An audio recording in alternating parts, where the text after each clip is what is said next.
Hello students, welcome. आज का जो हमारा टॉपिक रहेगा वो रहेगा बुद्धिज्म। तो बुद्धिज्म कब फाउंड हुआ था, किसने किया था, बुद्धिज्म की मेन टीचिंग्स क्या हैं, वो हम आज के लेक्चर में डिस्कस करेंगे। ठीक है, तो जैसा हम सब जानते ही हैं, religion Buddhism was founded by Siddharth Gautam. जो सिद्धार्थ गौतम थे, बाद में उनको गौतम बुद्ध के नाम से हम लोग जानते हैं। तो सिद्धार्थ गौतम जो थे, इन्होंने जो है बुद्धिज्म की स्थापना करी। और कब करी थी? More than 2500 years ago. तो बुद्धिज्म अगर देखा जाए तो लगभग 2500 साल से पुराना जो रिलीजन है। ठीक है, तो काफी पुराना रिलीजन हम इसको बोल सकते हैं।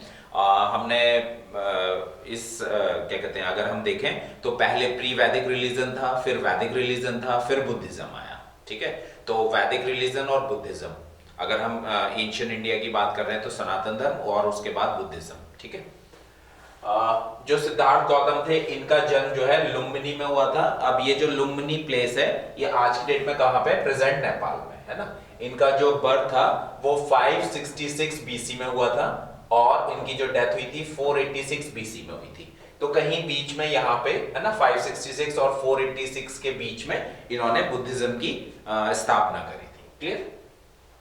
अब देखिए, ट्रेडिशंस इन्फॉर्म, जो पुरानी कथाएं हैं है ना, जो गौतम बुद्ध जी से जुड़ी हुई हैं, अगर उनको पढ़ते तो हमें क्या पता चलता है? Tradition informers about the effects on Siddhartha of the sight of the old man, a sick man, a dead body and meditative says.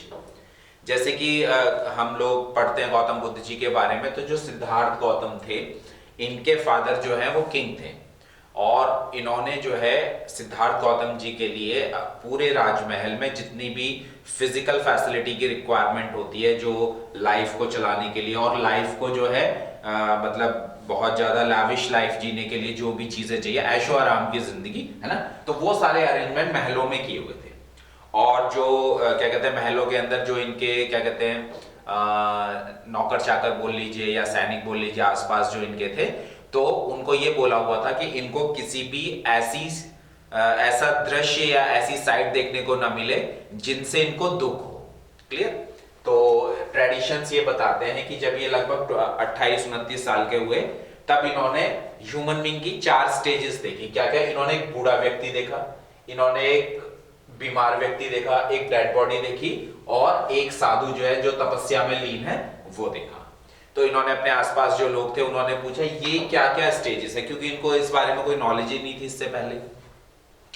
तो इन्होंने कहा कि इनके साथ ने कहा कि सर, ये बूढ़ा व्यक्ति है और ये जो साधु है ये तपस्या कर रहे हैं। तो इन्होंने पूछा क्या मैं भी कभी ऐसा होऊंगा, मेरी भी ऐसी एज आएगी या कंडीशन आएगी कि मैं बूढ़ा हो जाऊंगा, या ये जो डेड बॉडी क्या मेरी भी डेथ हो जाएगी? तो आसपास के लोगों ने कहा हाँ। तो जब उनको इस तरह के सीन देखने को मिले, तो उससे ये क्या हो गए? रेस्टलेस हो गए। रेस्टलेस होने का मतलब यह है कि इनके माइंड में कई तरह के क्वेश्चन आने लगे। लाइफ क्या है, लाइफ का एंड क्यों होता है, मतलब इस तरह के क्वेश्चन उनके माइंड में आने लगे। इससे पहले ऐसे कोई थॉट उनके माइंड में नहीं आ रहे थे, है ना। He became restless to seek the cause of such agony. अब ये जो पेन हो रहा है, ओल्ड व्यक्ति है उसको दुख हो रहा है, एक डेड बॉडी है, एक बीमार व्यक्ति है उसको दुख हो रहा है, तो इस दुख का कारण क्या हो सकता है ना। And real meaning of truth, और सच्चाई या ट्रूथ या सच का रियल मीनिंग क्या होता है। तो इस तरह के क्वेश्चन जब उनके माइंड में आए तो ये रेस्टलेस हो गए। Hence, at 29 he moved to forest. 29 साल की एज में जब उनको ये सारी घटनाएं उनके सामने हुई, तो 29 साल की एज में उन्होंने अपना जो है घर छोड़ दिया और फॉरेस्ट में चले गए to know the real meaning of the truth and reason of sorrow. Truth का रियल मीनिंग क्या होता है, सच क्या होता है, सच्चाई क्या होती है, रियलिटी क्या होती है, और साथ में दुख क्यों होता है, दुख का क्या कारण होता है। तो ये सब क्वेश्चन के आंसर जानने के लिए उन्होंने अपना घर छोड़ दिया, फॉरेस्ट में चले गए, और कई ज्ञान उस टाइम के जो भी ज्ञानी व्यक्ति रहे होंगे उनसे सीखा, उनसे समझा, तपस्या करी, मेडिटेशन किया। After 6 years of searching Gautam Buddha found enlightenment. 6 साल के मेहनत के बाद, तपस्या के बाद, जो ज्ञानी व्यक्ति है उनके संपर्क में आने के बाद इनको ज्ञान की प्राप्ति हुई। ज्ञान की प्राप्ति होने का मतलब क्या है? इनको अपने सारे जो भी इनके मन में डाउट थे, क्वेश्चन थे, उनके सारे आंसर इनको मिल गए। तो इस स्टेज को क्या बोला गया है? इस स्टेज को बोला गया है enlightenment. Under the people Bodhi tree eight गया। अच्छा, जो इनको एनलाइटनमेंट मिला वो एनलाइटनमेंट कहां मिला इनको? ये बोध गया जो आज का जगह है, वहां पे ये बैठे हुए थे पीपल के पेड़ के नीचे और तपस्या में लीन थे, तो इनको ज्ञान की प्राप्ति हुई।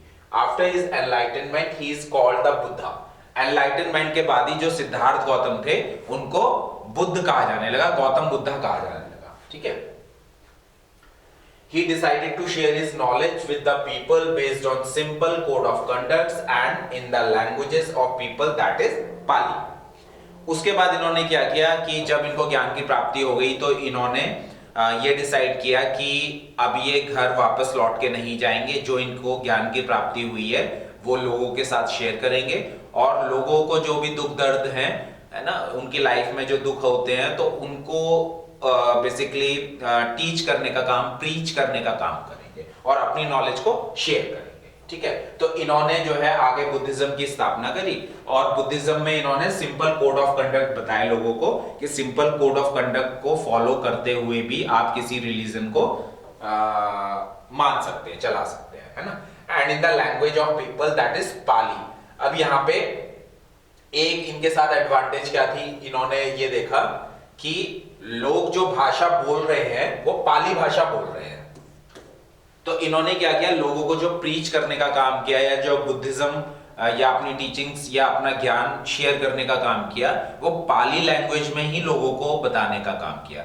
जबकि वैदिक रिलीजन जो था वो संस्कृत में था, सारी चीजें संस्कृत में थी, तो लोगों को वो थोड़ा सा कठिन लगता था। लेकिन क्योंकि लोग जो आम बोलचाल की भाषा बोल रहे हैं उसी में अगर लोगों को कुछ बताया जाए तो जो लोकल लैंग्वेज होती है उसका इफेक्ट या इम्पैक्ट बहुत ज्यादा होता है लोगों के ऊपर। तो पाली लैंग्वेज इन्होंने इस्तेमाल में की, तो लोग जो है बहुत जल्दी इनके साथ कनेक्ट हो गए और बहुत जल्दी इनके साथ जुड़ते चले गए। अगर हम टाइप्स ऑफ बुद्धिज्म की बात करें तो पूरे वर्ल्ड में जो भी लोग बुद्धिज्म को फॉलो करते हैं तो वो रीजन वाइज 3 तरह का बुद्धिज्म है। Theravada Buddhism. थेरावादा बुद्धिज्म जो है ये थाईलैंड, श्रीलंका, कंबोडिया, लाओस और बर्मा, यहाँ पर क्या कहते हैं, यहाँ के लोग जो हैं इसको मानते हैं। महायान बुद्धिज्म जो है ये China, Japan, Taiwan, Korea, Singapore और वियतनाम में प्रेवेलेंट है। और तिब्बतन बुद्धिज्म जो है वो हमारे इंडिया में तिब्बत, नेपाल, मंगोलिया, भूटान, रशिया और इंडिया। ठीक है। तो ये 3 तरह का बुद्धिज्म है, types of Buddhism, Theravada, Mahayana और तिब्बत। अब देखिए गौतम बुद्ध जी की जो मेन फिलॉसफी है या मेन टीचिंग्स हैं उनको एक बार देख लेते हैं, है ना। Main characteristic of Buddha philosophy, तो पहला है इसमें followers of Buddhism don't acknowledge a supreme God. जो बुद्धिज्म को फॉलो करते हैं वो किसी सुप्रीम गॉड को नहीं मानते हैं या किसी डेटी देवी देवता को नहीं मानते हैं। They instead focus on achieving enlightenment. उनका जो मेन फोकस रहता है वो ज्ञान की प्राप्ति, एनलाइटनमेंट के लिए रहता है। और एनलाइटनमेंट का यहाँ पे बहुत सिंपल सा मीनिंग ये बोल सकते हैं कि अपनी लाइफ के अंदर जो भी दुख दर्द है उनको दूर करना। ठीक है। या फिर इसको बोल सकते हैं स्टेट ऑफ इनर पीस। ठीक। When followers reach this spiritual action, they are said to have experienced nirvana. तो निर्वाण का मतलब ही बेसिकली क्या है, एनलाइटनमेंट है या स्टेट ऑफ इनर पीस है। ठीक है। और इसमें जनरली जिन लोगों को एनलाइटनमेंट होता है, ज्ञान की प्राप्ति हो जा रही है, इसका मतलब ये है कि उनके अपने लाइफ में जो भी सारे उनके क्या कहते हैं थॉट्स आ रहे हैं, जो भी क्वेश्चंस आ रहे हैं उनके आंसर मिल जा रहे हैं और साथ में वो अपने लाइफ के अंदर जो भी दुख हैं उनको दूर कर रहे हैं। ठीक है। सेकंड क्या है, Buddha presented simple principles of life and practical ethics that people could follow easily. Gautam Buddha ji ने जो भी बताया लोगों को, बहुत सिंपल प्रिंसिपल्स बताए, उसमें कोई वैदिक रिचुअल्स है ना, कोई वैदिक कर्म कांड करने हैं वो नहीं बताया, सिंपल कोड ऑफ कंडक्ट बताया और लोगों को पाली लैंग्वेज में बताया। ठीक है। और जिससे कि लोग उसको इजीली फॉलो कर सकें। Gautam Buddha considered the word as full of mystery. Gautam Buddha ji का मानना था कि ये जो पूरा वर्ड है ये दुखों से भरा हुआ है और ह्यूमन बीइंग की ये ड्यूटी बनती है कि अपने आप को इस पेनफुल वर्ड से क्या करे, लिबरेट करे, अपने दुखों से छुटकारा पाए। ठीक है। नेक्स्ट अगर फोर्थ हम बात करें, फोर्थ टीचिंग, तो फोर्थ टीचिंग है उनकी गौतम या फिलॉसफी जो है बुद्धिज्म की, Gautam Buddha's teaching are very practical and suggest how to attain peace of mind. इनकी जो टीचिंग्स हैं बहुत ज्यादा प्रैक्टिकल हैं और इन टीचिंग्स के द्वारा कोई भी व्यक्ति जो है पीस ऑफ माइंड को अटेन कर सकता है। ठीक है, हर एक सिचुएशन में वो हार्मोनी में कैसे रहे, हैप्पीनेस में कैसे रहे, इस चीज को वो अटेन कर सकता है। And ultimate liberation from this material world. Gautam Buddha's most important teachings known as the Four Noble Truths, ये important है। गौतम बुद्ध जी की जो टीचिंग्स हैं उन सब टीचिंग्स में से जो सबसे इंपॉर्टेंट टीचिंग्स हैं उनको हम बोलते हैं फोर नोबल ट्रूथ्स। और ये किस लिए are essential to understanding the religion. अगर हम ये फोर नोबल ट्रूथ्स को अच्छे से समझ लेते हैं तो बुद्धिज्म की जो फिलॉसफी है उसको भी हम इजीली क्या कर पाएंगे, समझ पाएंगे। तो क्या क्या है फोर नोबल ट्रूथ? पहला, human life is full of suffering and sorrow. तो गौतम बुद्ध जी का ये मानना है कि ह्यूमन लाइफ की जो ह्यूमन लाइफ जो है वो दुखों से हमेशा भरा रहता है। उसकी लाइफ, ह्यूमन बीइंग की लाइफ में दुख आते रहते हैं।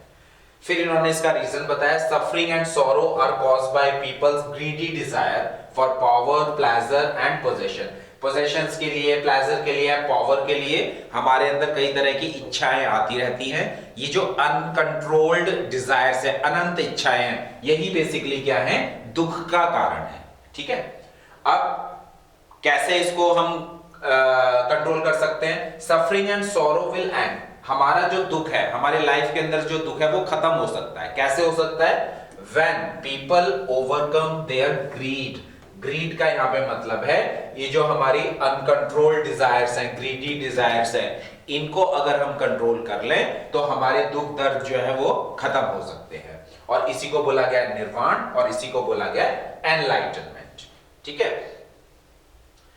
फोर्थ ट्रूथ क्या है? People can overcome their greed and uncontrolled desire by adopting the middle way और एट फोल्ड पाथ।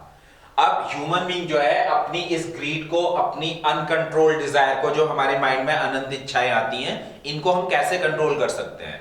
तो फोर्थ जो ट्रूथ है उसमें इन्होंने इसका रास्ता बताया कि कैसे हम इसको दूर कर सकते हैं। तो इन्होंने कहा कि व्यक्ति जो है मध्यम मार्ग को अपनाए, मिडिल वे अपनाए, या इसको एट फोल्ड पाथ भी बोला गया है। ठीक है, अब ये एट फोल्ड पाथ में क्या है? Right understanding, right thought, right speech, right action, right livelihood, right effort, right mindfulness, right concentration. ठीक है, तो अगर हम अपनी लाइफ को इस सेंस में चलाएंगे तो इसी को एट फोल्ड पाथ बोला है। और इस सेंस में जब हम अपनी लाइफ चलाएंगे कि हमारे अंदर सही समझ हो, हमारे अंदर जो विचार आ रहे हैं वो सही आए, हमारी जो स्पीच हो वो राइट हो, हमारे एक्शन, हमारा बिहेवियर वो राइट हो, हमारा जो जीना है वो राइट हो, हम जो भी एफर्ट लगाए ईमानदारी के साथ लगाए वो राइट होने चाहिए। माइंडफुलनेस, कंसंट्रेशन, ये भी सब क्या होना चाहिए? राइट डायरेक्शन में होने चाहिए। अगर हम इन 8 स्टेप्स को फॉलो करते हैं तो हम अपने ग्रीडी डिजायर्स, अनकंट्रोल्ड डिजायर्स को क्या कर पाएंगे? कंट्रोल कर पाएंगे। और जब अपने डिजायर्स को कंट्रोल कर पाएंगे तो हमारे लाइफ के अंदर जो दुख, दर्द, सॉरो, पेन, ये सारी चीजें आती हैं उसको हम कंट्रोल कर पाएंगे और हार्मोनी में जी पाएंगे। ठीक है, और लास्ट में इसमें अगर देखें तो गौतम बुद्ध जी की जो टीचिंग्स हैं उसको धर्म या धम्म बोला गया। Gautam बुद्धा's teaching are known as Dhamma. He taught that wisdom, kindness, patience, generosity and compassion were important virtues। तो हम सबको अपने लाइफ के अंदर ये सारी चीजें जो हैं वो इनकलकेट करनी चाहिए। ठीक है, followers of Buddhism can worship in the temples और इन देयर ओन होम्स। जो बुद्धिज्म को फॉलो करते हैं वो जनरली वर्शिप कहाँ करते हैं? टेम्पल्स में या मॉनेस्ट्री में। मॉनेस्ट्री होगी, वहां पे टेम्पल बना होगा, है ना, या अपने घर के अंदर कर सकते हैं। बुद्धिस्ट मॉन्क्स और भिक्षुक follow a strict code of conduct. और जो इसमें बुद्धिज्म को फॉलो करते हैं, जो मॉन्क्स बनते हैं या भिक्षुक बनते हैं, वो एक स्ट्रिक्ट कोड ऑफ कंडक्ट को फॉलो करते हैं, है ना, और अपना लाइफ को डिसिप्लिन बनाते हैं। और उसके बाद जब वो एक्चुअल में मॉन्क बन जाते हैं, मतलब मॉनेस्ट्री में एक बार ट्रेनिंग लेने के बाद, तो वो पूरे वर्ल्ड में गौतम बुद्ध जी की जो टीचिंग्स हैं उनके प्रचार प्रसार के लिए निकल जाते हैं। ठीक है, तो आज के लेक्चर में इतना ही। Thank you.